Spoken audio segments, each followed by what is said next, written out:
appreciate the plug. You know, I did understand that this is about, you know, voting. So, you know, I brought a whole contingency. We sent out newsletters to all of our patients, and so, you know, hopefully some people showed up. We appreciate that. No, it's true. I'm a dentist. You know, so I'm used to making people laugh and making them feel happy. You know, everybody gets really excited when they come to the dentist. I hear that a lot. You know, they're like, oh man, you know, I love to be here. And, you know, normally I'm like, well, you got a couple options. We can either do a root canal, and that's going to be really awesome. You're going to love it. You know, they're getting pumped. They're starting to, like, you know, you got like sweating, and they've got tears of joy, and I'm just, you know, I'm feeling good about my chosen profession here. And then the other option, I'm like, we can pull that front tooth. And that's going to look really good. You're going to do your state proud. And you know, you and Coach Calipari, you guys will be, yeah, woo! So, you know, but, you know, seriously, I've got quite a few insecurities. Because people tell me they hate me all the time. They're like, it's not personal, I hate seeing you. This is the last place in the world I'd rather be. And women tell me all the time, they're like, I would rather give birth to another child than be here. No, serious, I hear this all the time. And, you know, I'm looking at them like, we're just doing a filling. I mean, you know, is it that bad? But I guess I just tend to cause, you know, a lot of anxiety. So I think part of it is, you know, you look at all the TV shows out there, and, you know, firemen, they always look awesome in the TV shows. You know, the cops, they're always saving people. I mean, even the attorneys, you know, Law and Order and all these other shows, that makes them even look good. When is it the dentist's turn? When do we get our own TV show? That's what I'm wondering. When does it, because let's be honest, in the movies, what is the dentist? He's always the crazy guy. He's like either hyped up on laughing gas, or he's killing people with the instruments. Is that not true? So I've come up with a few ideas that I think might work well for some TV shows, a movie, a musical, I don't know, something. So one idea I've got is Phantom of the Dental Office. You know, if you can kind of imagine the guy with the mask, and you know, and then the guy's like standing there and he's like, no more talk of dental pain.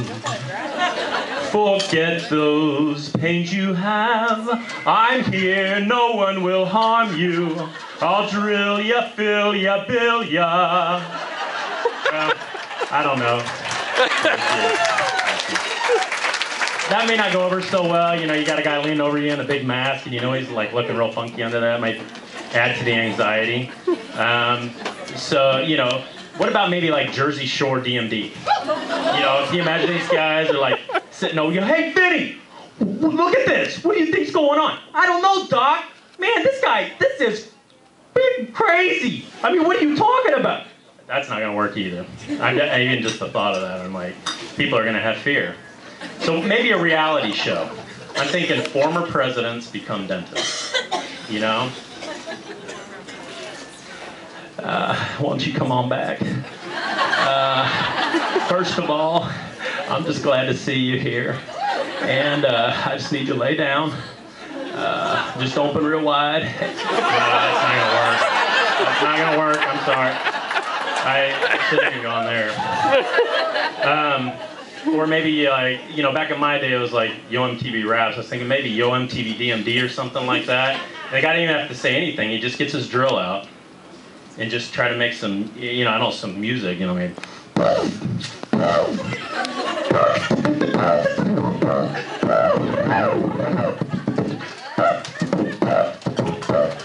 I don't know, I thought that one might be all right.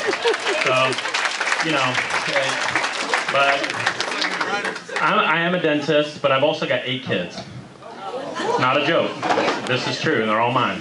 And my wife's. So this is true. So we've got 8 kids. My oldest is an 18-year-old girl, and my youngest is an 11-year-old boy. And the thing that I've come to find is there's not a lot of difference between a 15-year-old girl and an 11-month-old boy. Or, yeah, 11-month-old boy. Because they'll both just spontaneously start crying for no apparent reason. Neither one of them can verbalize what's wrong. And the reality is, as long as I give them food, put them in their bed, most of the time they wake up in the morning and they feel better. So, you know, as a parent, that's kind of what I'm doing there. But having teenagers, you know, I'm starting to get into the social media stuff, and you know, getting on Facebook, and as my wife calls it, tweetering, and you know, we're trying to figure all this stuff out. The one thing that I've yet to understand is, you know, I'm kind of a kid of the 80s and 90s, and you know, back in my day when a girl wanted to look good, she'd go to glamour shots, and you know, it'd be time to get the pictures done, and you know, she'd walk in and they'd dress her up, you know, pink boa, and they'd be like, you know, get her down in there and be like,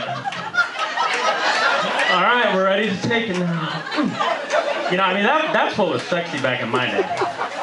But nowadays, you know, I get on Facebook, I'm looking at these pictures, and I'm thinking, you know, what are these girls thinking? You know, most of the time they're looking in the mirror, right? They're like, okay, I gotta get a picture of me. You know, they're looking in the mirror.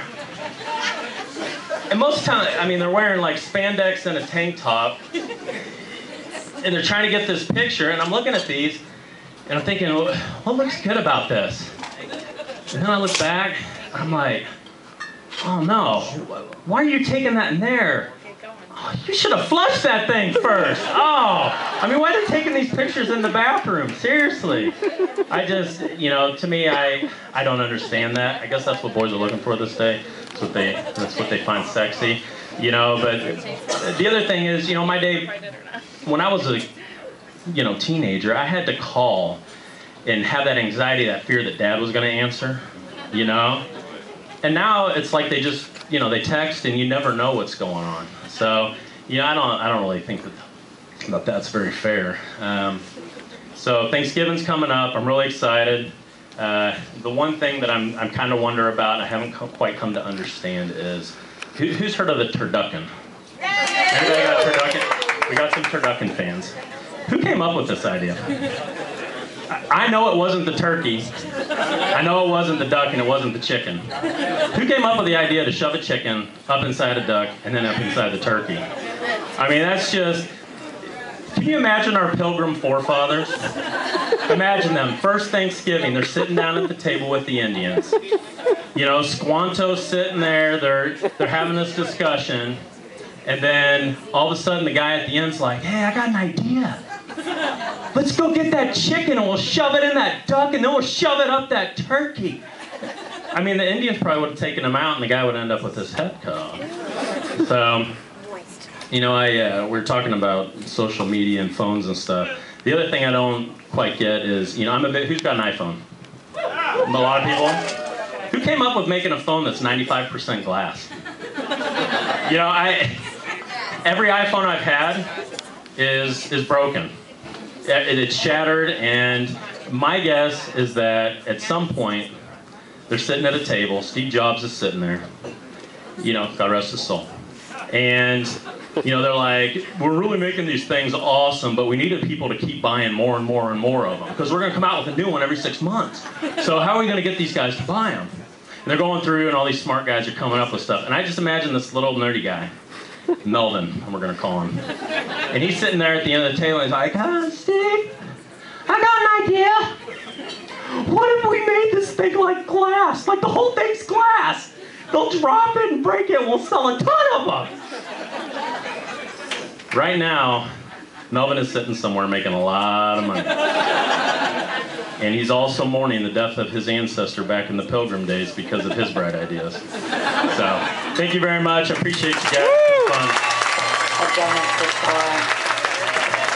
show me your teeth.